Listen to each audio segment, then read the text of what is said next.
$64,436. That's where Bitcoin sat this Sunday. And here's the puzzle that defines this week. Depending on which model you trust, Bitcoin is either sitting almost exactly where it should be, or trading 55% below where it should be. Same price. Two very different stories. Over the next few minutes, we'll walk through 10 indicators, one at a time and in plain English. This is Bitcoin signal processing. Let's read the tape. Everything starts with the general index, a single report card for Bitcoin's market, one number blending 10 indicators. The scoring, each indicator scores from -1, strongly bearish, to +1, strongly bullish, with 0 neutral. But they don't count equally. Each carries a weight by importance. Slow, big-picture signals like the power law get the most, at 22%. Trend and momentum signals get 18 each. Fast, noisy ones like perpetual futures barely register at 1%. Weighted together, this week reads -0.21, 4 inputs bearish, 5 neutral, 1 bullish, just below center. We call that a neutral zone with a bearish bias. Keep one lens in mind as we go, the contrarian approach. As Warren Buffett put it, be fearful when others are greedy, and greedy when others are fearful. In plain terms, when markets are euphoric, that's the time to be cautious. When they're fearful, that's often the time to buy. Several of these indicators are flashing exactly that kind of fear right now. Let's go through all 10. First, and heaviest, at 22%. The power law, the backbone of the model. Over Bitcoin's whole life, since its first block in January 2009, price has roughly tracked one long-term trend line. From it, we draw 3 levels: a floor, a fair value, and a cycle top. Today, the floor is 60,500, and Bitcoin sits just 4% above it. Fair value is way up at 144,000, so price is 55% below where the model says it belongs. The cycle top is 432,000. The key number is the Z-score, -1.94, how far below its historical average Bitcoin is trading. It says Bitcoin is cheaper than 94% of every day in its history. 3 times before, the 2018 bottom, the 2020 COVID crash, and the 2022 FTX collapse, Bitcoin sat this close to the floor, and each time a major rally followed. This is the 4th. The catch: the model tells you where we are, not when it turns. Score, -0.50, undervalued, which on this model is also called a fairly good buy zone, or accumulation zone. Next, MVRV, market value to realized value. It answers one question: how much profit is the average holder sitting on right now? Market value is what all Bitcoin is worth today. Realized value is roughly what everyone actually paid, valuing each coin at the price it last moved. Divide them and you get the ratio. Today it's 1.22. The average coin is worth about 22% more than its owner paid.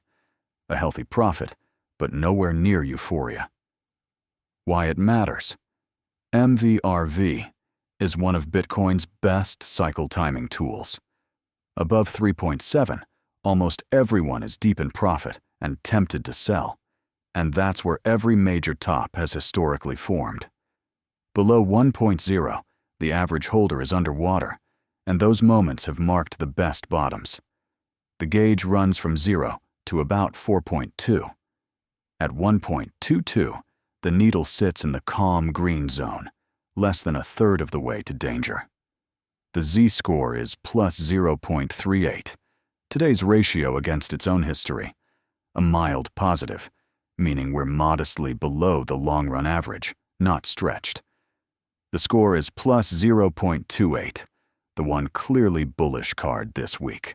Now, a brand new indicator: whale activity. A whale is a very large holder, a wallet with 1,000 or more Bitcoin.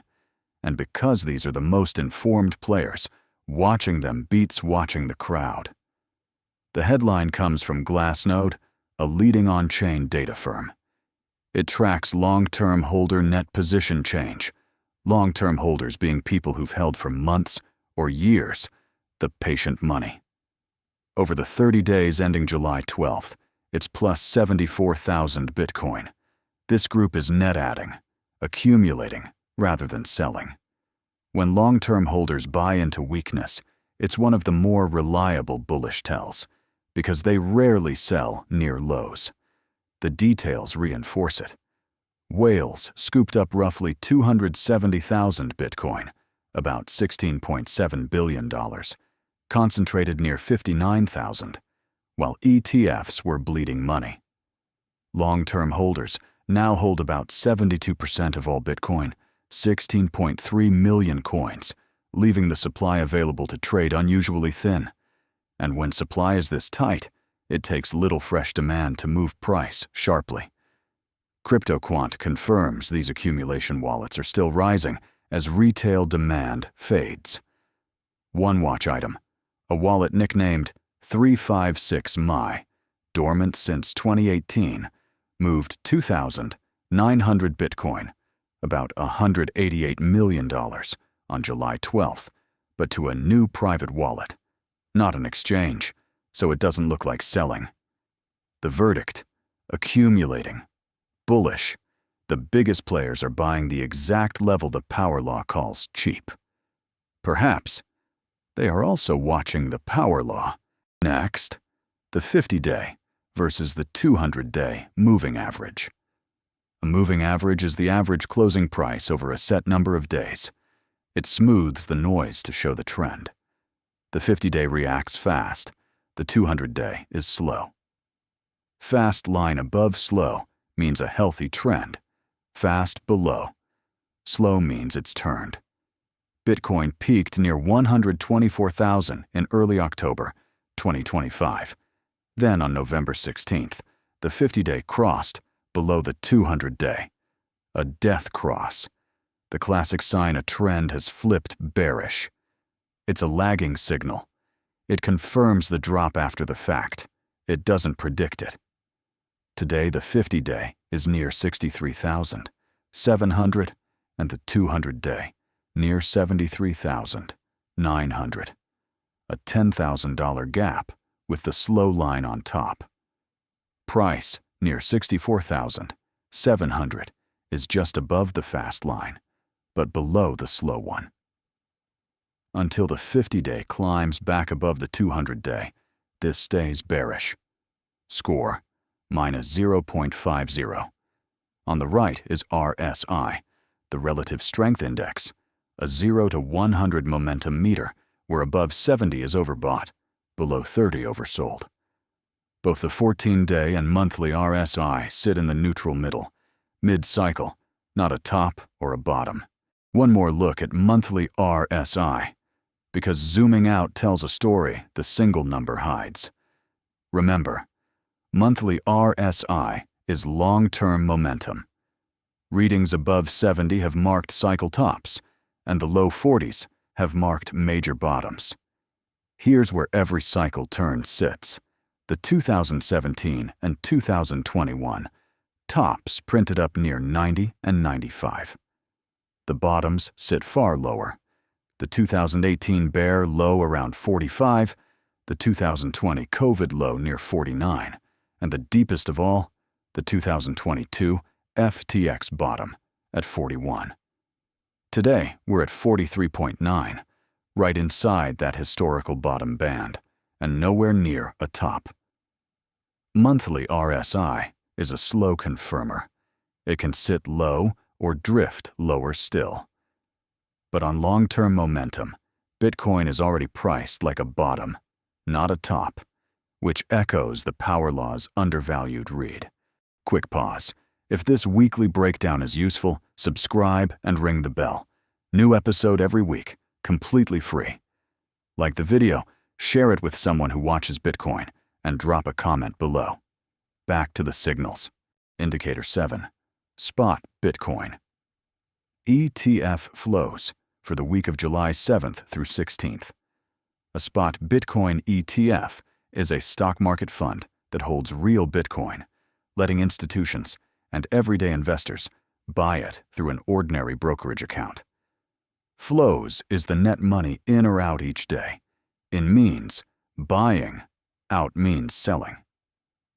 The week ran hot and cold, plus 122 million on the 16th, minus 259 on the 14th, and swings in between, netting about $214 million of outflows. Strong days both directions, no clear trend. Score 0, neutral. The tell is in the pairing. This week, the ETF crowd, paper demand from Wall Street, were net sellers, while on-chain whales were heavy buyers. Weak hands selling, strong hands accumulating. Watch BlackRock's IBIT, the largest fund. 2 straight inflow days so far, and 5 in a row would flip this bullish. Now the macro backdrop, outside forces acting on Bitcoin, scoring minus 0.18, neutral with 1 headwind. 3 gauges. The VIX at 18.77 is the stock market's fear gauge. Below 20 means calm markets, a mild positive. The DXY at 100.76 is the headwind. It measures the dollar's strength, and a strong dollar pulls money from risk assets like Bitcoin. Watch the 99 level, where a break below flips it to a tailwind. And fear and greed at 25 reads as fear. Deep fear is often a contrarian positive, since the best entries appear when everyone's scared.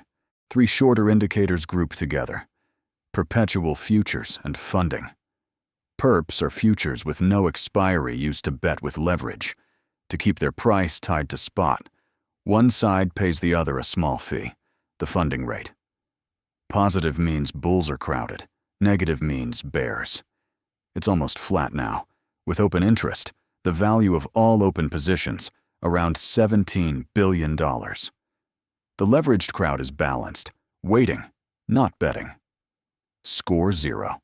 Stablecoin supply. Stablecoins are tokens pegged 1-to-1 to the dollar, the dry powder waiting to buy. Supply is 306 billion, down about 0.5% on the week from a May peak of 320 billion. A little less fuel on the sidelines.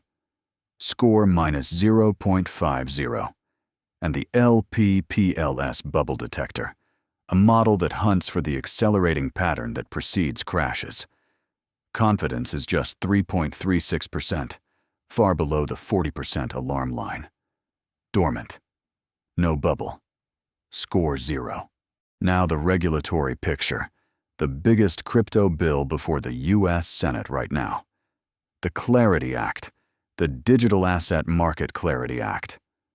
What it does, for the first time, it writes into law which regulator oversees which digital asset, settling the turf war between the SEC and the CFTC, giving the industry clear rules of the road. The House passed it in July 2025, a bipartisan 294 to 134. The Senate Banking Committee advanced it in May, and it's on the calendar, eligible for a floor vote. The delay is about ethics.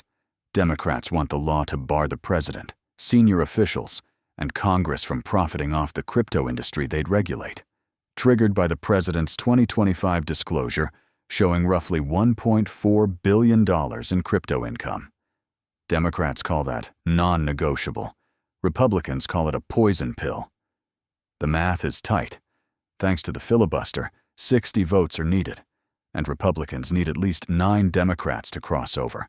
So far, only 2 have, conditionally. The window is now.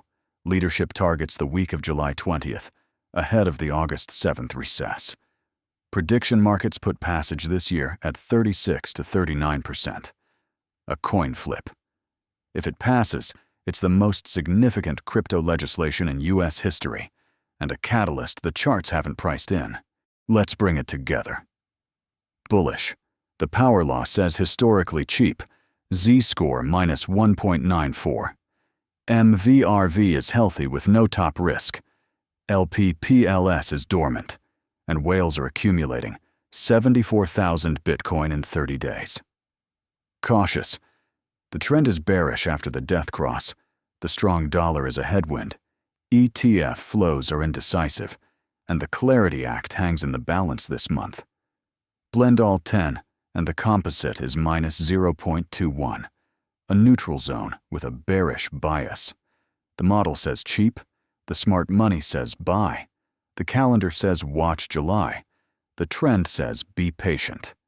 And all four can be true at once, which they usually are right before a move. This is Bitcoin signal processing, not financial advice. See you next week.